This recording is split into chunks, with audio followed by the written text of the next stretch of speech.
하나님의 평화가 여러분과 함께하기를 주의 이름으로 축복합니다. 오늘 우리에게 주시는 하나님의 말씀은 시편 58편의 말씀입니다.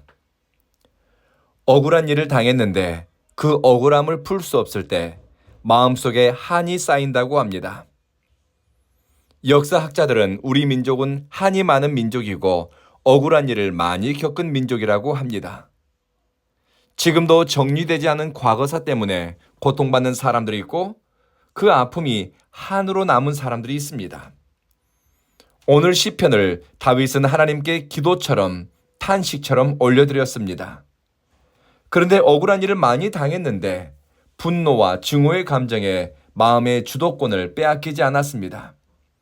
너무 고통스러운 시절을 보내 한이 쌓이고 심령이 황폐해졌을 텐데 다윗의 영혼은 맑고 밝음이 빛나고 있습니다. 왜 그런가? 11절 진실로 심판하시는 하나님이 계시는구나. 새번역 성경은 이 구절을 이렇게 번역합니다. 과연 심판하시는 하나님이 살아계시는구나. 살아계신 하나님에 대한 신뢰가 그분이 나타날 때를 기다리는 마음 때문에 다윗은 증오와 미움에 길들여지지 않을 수 있었습니다. 다윗은 젊은 날 억울한 일을 무척 많이 당했습니다. 자기 힘으로 풀 수 없고 부당한 현실과 억울한 일에 대해 해명할 길이 없었습니다. 그래서 선택한 것이 하나님께 그의 억울함을, 답답함을 호소하는 것이었습니다. 아, 하나님만이 내 억울함을 풀어줄 수 있겠구나. 하나님만이 나를 공정하고 바르게 판단할 수 있겠구나. 1절부터 5절까지 다윗을 핍박하고 위협하는 통치자들에 대해 언급합니다. 이들은 정의를 행해야 할 지도자들이고 공의를 행해야 할 재판관들입니다. 그런데 그들은 정의를 말하지 않고 공정하게 사건을 다루지 않습니다. 오히려 침묵하거나 회피함으로 직무를 유기합니다. 왜 불의하고 악한 것에 대해 당신들은 침묵하고 잠잠히 있느냐? 악에 대한 침묵은 미래의 악에게 용기를 줍니다. 불의함에 대한 침묵과 무관심은 악에 동조하는 것이 될 수도 있습니다. 성서학자들은 정의와 공의를 행하는 것은 하나님에 대한 신앙 고백과 관련이 있다고 해석합니다. 공의와 정의는 하나님의 성품에서 나온다라고 보기 때문입니다. 그런데 공의가 왜곡되고 정의가 구부러졌는데 재판관과 지도자들이 침묵한다? 바른 길을 선택하지 않는 무관심과 비겁함은 그들의 신앙 고백이 왜곡되었기 때문입니다. 하나님을 경외하는 참 신앙에서 벗어나 있으니 불의와 폭력을 수단으로 사용합니다. 하나님을 경외하는 신앙은 개인의 윤리, 개인적 도덕성을 바르게 세워갈 뿐만 아니라 사회적 윤리, 공동체 안의 정의와 공의의 가치를 뿌리내리게 합니다.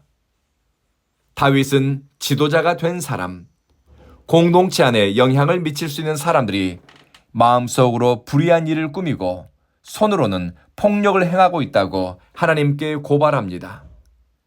공정해야 할 재판관들이 불의한 일을 행합니다.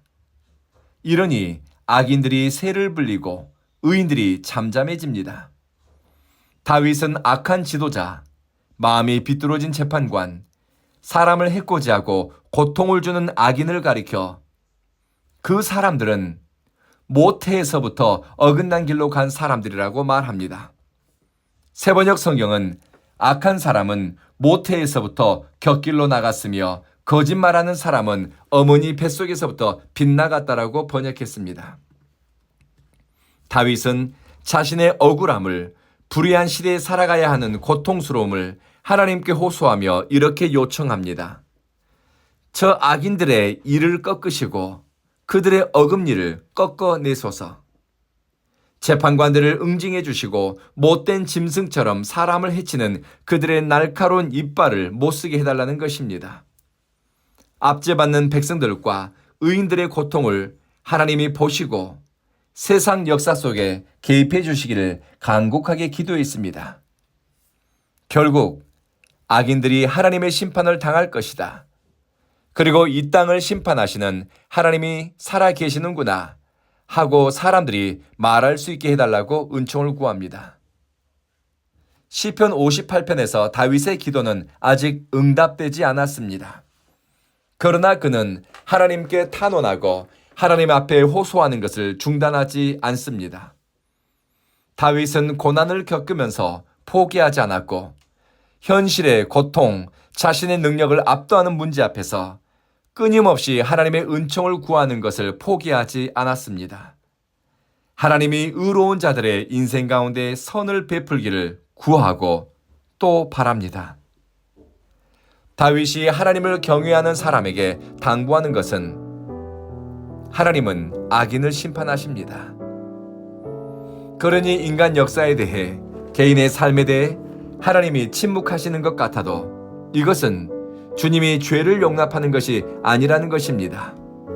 정의가 실종된 것 같고 악인이 득세한 것 같은 세상에서도 참되고 의로운 삶을 살아가는 사람, 하나님은 그들이 의의 열매를 맺도록 도움을 주십니다. 그리고 그들의 삶은 하나님께 인정받고 하나님을 기쁘게 할 것입니다. 이것이 바로 하나님께 영광 돌리는 삶입니다. 원통한 일을 당할 때 미움과 증오에게 마음의 주도권을 빼앗기자는 비결이 바로 여기에 있습니다. 한많은 인생이라고 낙심하기보다는 바라고 소망하면서 생명이 풍성한 삶을 누린 원리입니다. 뱃속에서부터 악에 길들여진 것 같은 악인이 득세한 것 같아도 하나님은 결국 의인이 열매 맺게 하신다. 과연 하나님이 살아계셔서 바르게 심판하시는구나. 살아계신 하나님에 대한 소망이 우리에게 살아갈 힘이 되고 믿음의 선한 싸움을 이어갈 능력이 됩니다. 기도하겠습니다. 자비하신 주님, 우리의 영성이 교회 안에만, 개인적인 삶의 테두리 안에만 갇혀 있는 것이 아니라 공동체 안에서 정의롭고 참된 삶을 통해 드러나게 하소서. 우리가 믿는 신앙의 가치가 일상의 삶에 녹아들게 하소서. 사랑하는 주여, 우리 온 교회는 하나님을 예배하는 것을 기뻐하는 겸손한 사람들의 교회입니다. 죄된 본성을 이기고 예수님의 온전함을 입술과 생각과 삶의 태도에 담기를 원하는 신앙인들의 교회입니다. 온 교회를 통해 하나님이 영광받아 주시고 온 교회를 출입하는 성도들마다 과연 하나님이 살아계시고 이 교회를 통해 일하심을 보게 하소서. 예수님 이름으로 기도합니다. 아멘.